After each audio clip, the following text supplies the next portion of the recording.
Alif, Almira. Oh iya, dua pilihan enggak. Oke.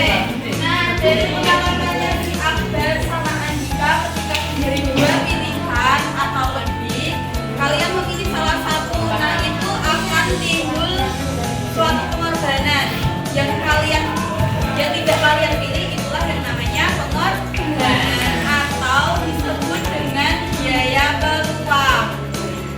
Jadi biaya peluang itu adalah nilai yang kita korbankan ketika kita memilih satu pilihan dan tidak mengambil pilihan lainnya.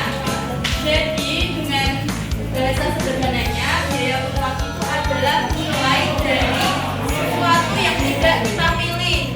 Nah, biaya peluang ini masih ada hubungannya dengan kelangkaan.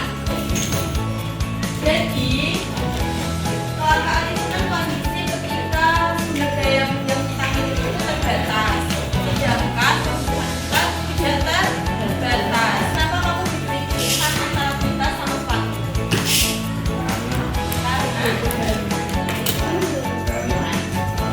Uangnya cukup nggak kamu?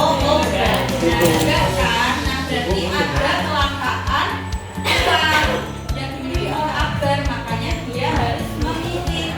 Jadi ketika terjadi kelangkaan, maka manusia harus membuat pilihan, dan setiap kali kita memilih, maka timbullah sesuatu yang dikorbankan, dan yang dikorbankan itu dengan biaya peluang. Dengan kata lain, kelangkaan menimbulkan biaya peluang. Jika Andi punya uang 15.000, dia pengen beli bakso dan es boba yang mana masing-masing harganya 15.000. Karena uangnya tidak cukup, artinya itu terjadi kelangkaan. Maka dia harus memilih antara beli bakso atau es. Kemudian dia memilih membeli bakso.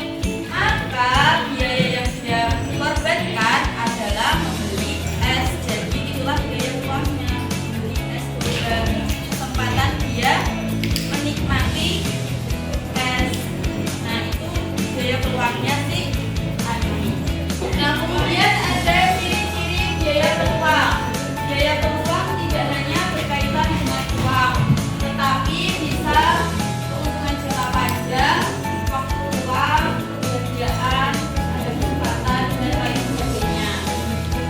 Jadi misalkan kalian itu punya kegiatan, punya waktu luang, terus kalian punya bagian kegiatan, itu kan nggak berkaitan dengan uang toh, tapi bisa disebut dengan biaya peluang.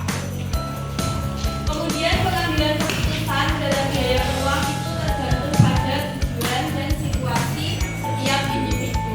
Perhatikan ini ya, jadi di sini ada dua contoh studi kasus. Nah, jadi nanti kelompok sini itu kasus satu, dua baris meja ini. Kelompok sini itu studi kasus dua. Jadi nanti yang dapat studi kasus satu ya jadikan dia dapat satu. Kemudian yang studi kasus dua dia akan dapat dua.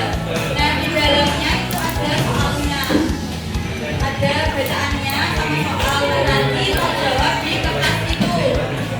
Paham? Ini dia.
2.500.000.